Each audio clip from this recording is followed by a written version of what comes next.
WWE SummerSlam takes place this Sunday in Toronto, Ontario, Canada at the Scotiabank Arena. Now, before I get into my predictions, I wanted to talk about the announcement that next year's SummerSlam will take place in Boston, Massachusetts at the TD Garden. That was broken earlier today by WWE.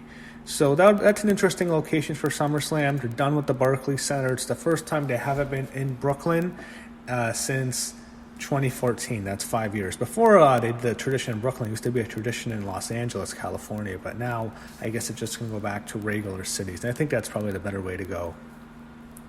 So here's the situation.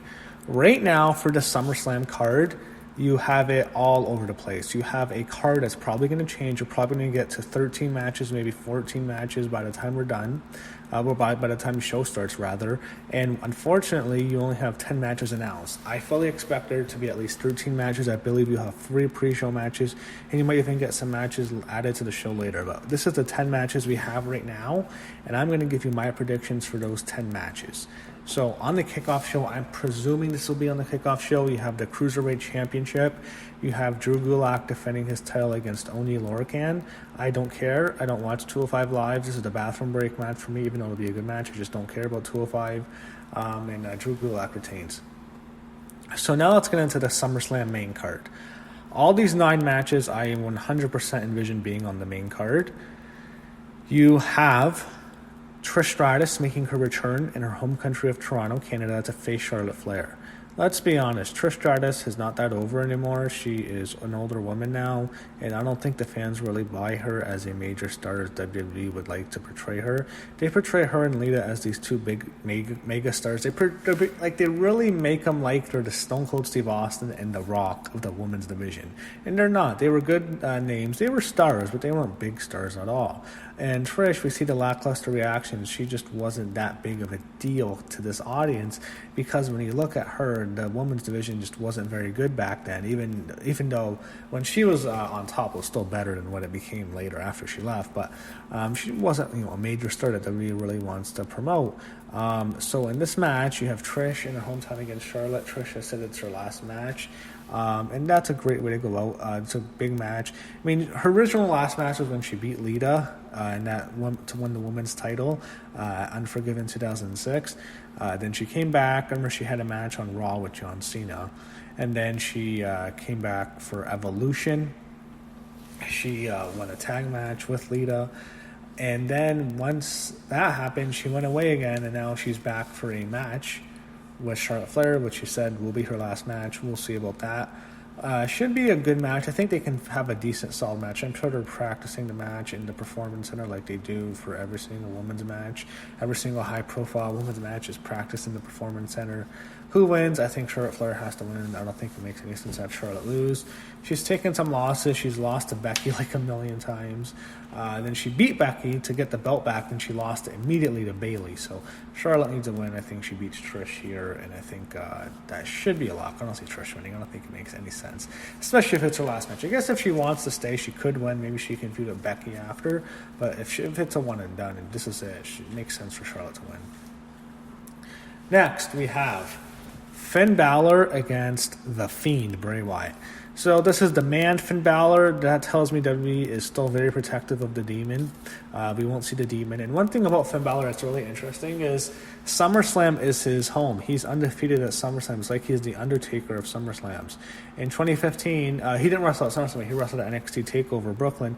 He retained the title against Kevin Owens. The next year, in 2016, he won the Universal title, the first ever Universal Champion, when he beat Seth Rollins.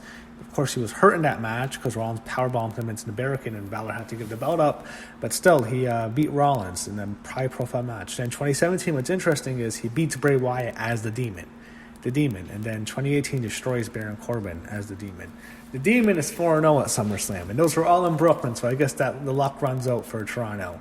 This is a lock. Bray Wyatt's not losing. It's the Fiend against the man, Finn Balor. There's no way in hell this Fiend is losing. The Fiend's going to beat Finn Balor. It's going to be a reverse from 2 years ago. It's going to be a regular Finn, no Demon, against the Fiend. The Fiend wins.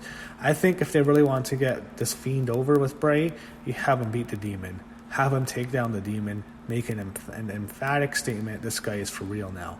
But they won't, so Finn Balor Bray Wyatt defeats Finn Balor 100%.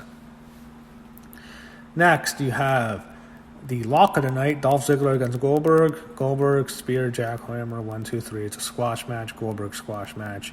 Hopefully Ziggler leaves. This will be it for Goldberg, I think, but I think hopefully it's it for both of them, because I think they both need to go after this. Goldberg can get some redemption from the Saudi Arabia disaster against The Undertaker. But this match isn't a match I don't think anyone really is looking forward to at all. Goldberg wins. Next, Shane McMahon against Kevin Owens. If Kevin Owens loses, he must leave WWE. I think Kevin Owens is going to win this match. I think this is it for Shane McMahon. I think Shane's off television after this. They're even building it up, basically. They're even saying it. They're not making anything... they're not hiding it. People are sick of Shane. He's boring. He takes up TV time from the rest of the talent. He's old.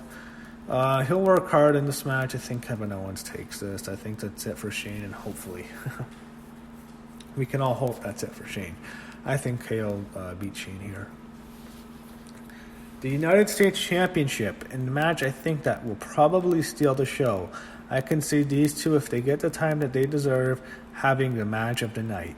AJ Styles defends his United States Championship against Ricochet.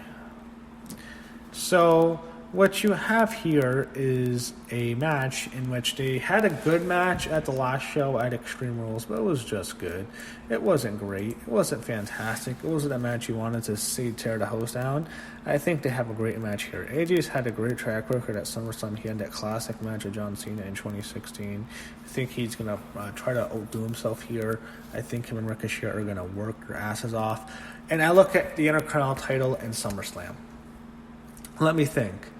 Bret Hart, Mr. Perfect, Bret Hart, the British Bulldog, Shawn Michaels, Razor Ramon, the ladder match, the rematch, Triple H and The Rock, classic ladder match. There's more. Owen Hart and Steve Austin, very memorable match. There's been so many great Intercontinental title matches in SummerSlam history. I think this is a U.S. title match, but it's still a mid-card title match. I think they're going to have that mentality to steal the show here. Even though it's not an IC title, it still is a mid-card title, and I think they're going to try to elevate the U.S. title and steal the show. I think AJ wins. I think Ricochet's still a star. He'll get a push, but I think AJ keeps the belt here. But great match should be. Next, we go to the SmackDown Women's Championship, Bayley against Ember Moon. And this is a match I can see an upset here. I can see Ember Moon winning. It wouldn't surprise me. I'm going to stick with Bayley. I'm going to say Bayley wins, but it wouldn't surprise me at all to see Ember Moon win. You look at this match, you break it down. They're pushing Bayley. She's getting a decent push as champ. It's been a much better title reign than her first title reign, which was horrible 2 years ago. This is a better title reign. There's no Sasha Banks. I don't know when Sasha's coming back, if she ever comes back. But Bayley is decent as champ. Ember Moon, I don't think Vince sees much in her. The thing with her is we haven't really seen her talk on the mic. Is she even good? Does she have much personality? She's very athletic, and she can have great matches, and I love her finisher, the Eclipse. One of the most underrated finishers in the whole company. But I just think Bayley has more going for her. I think she has more marketability as a star because we've seen her connect very highly with the fans in NXT. Even though she hasn't been able to replicate that on the main roster for about 3 years, she is capable of that. So I think Bayley's going to retain here, but could they give it to Ember? This would be like a sleeper upset where they have Ember win with the Eclipse and pin Bayley. So it's possible, but I think Bayley keeps it. Raw Women's Championship defended in a submission match. Becky Lynch against Natalya. So when I heard they're going to give Natalya this match, I was thinking to myself, why? Why does anyone want to see Natalya get this title shot? No one really wants to see her in this spot anymore. They've done a good job building the spot up. I was not a fan of that stupid skit they did with Fit Philly in the Performance Center a few weeks ago. I did not like that much, but they've tried hard to build this up. They made Becky like a heel, but then it seems like Natalya is a heel. It's going to be interesting to see the fan reaction because Becky Lynch has never really been booed before. Ever since she's got this major push, she has never yet been booed. I think she could be booed. It's going to be a mixed reaction, I assume, for sure. And if it's not, that'd be horrible for Natalya, very embarrassing. But I think it's going to be a mixed reaction. So it'll be interesting to see how Becky reacts. One thing that's interesting is John Cena never really got booed until 2005 SummerSlam when he wrestled Chris Jericho, who was popular and he was over. Cena was booed in that match. First time you heard Cena sucks. Well, will that be it for Becky? And once the fans are contagious, once they see a wrestler get booed, they like to join in on it and start booing that same wrestler for some reason. That's how the fans operate. It's the truth. It's possible if Becky Lynch is booed here, they'll continue to boo her after this match. I think it won't happen, but it could happen. I mean, look at last year with Charlotte. Charlotte was in the same position Becky was in, and then they turned on her to end this match. I don't know if they'll turn on Becky, but this whole momentum with Becky has been going on for a whole year. It started off last year at SummerSlam. It's carried over here. Carried over to her having that great match at Evolution, winning the Royal Rumble, winning the main event of WrestleMania for the first ever women's match and to main event WrestleMania, to being Raw Women's Champion back in the same spot. So Natalya could win here. It's possible Natalya wins. I hope not, but it's possible. I think Becky wins. I think this ends with Natalya having Becky in a sharpshooter. It looks like Becky's going to tap. As soon as Becky's about to tap, she somehow maneuvers into a disarmer and Natalya tap. So will it be Natalya's final match? I don't think so, but it could be her winding down. But I'm sure they'll have a great match here. I got Becky retaining. Next, the WWE Championship, Kofi Kingston against Randy Orton. I think Kofi wins for sure. I just don't see Randy Orton winning at all here. I could be completely wrong. They love Randy Orton and all, but I see Kofi taking this. I don't see Orton winning because I don't think he really needs it. I don't think it makes much sense. I think Kofi's going to retain. They've built it up well. The one thing I do like of how they built this match up is they really play up 2009, 10 years ago. They don't play up much the stupid, but that classic moment in Madison Square Garden when Kofi did the big boom drop onto Orton in the crowd. He jumped off, like a steel structure onto Orton through a table. One of the best moments in that. Around that time frame, that was incredible. It looked like Kofi was going to be a major star, and it happened for about 10 years. But they're doing good, building up that. 10 years later, Orton doesn't need the belt. I think Kofi's going to keep getting the belt for a while. He's going to hold on to it for a little bit longer. I thought it would end at SummerSlam, but I think they're setting up the big dog to beat Kofi. But I think Kofi pins Randy Orton here, and Kofi Kingston retains the WWE Championship. Now we get to the main event, a rematch from WrestleMania. Brock Lesnar defends his Universal Championship against Seth Rollins.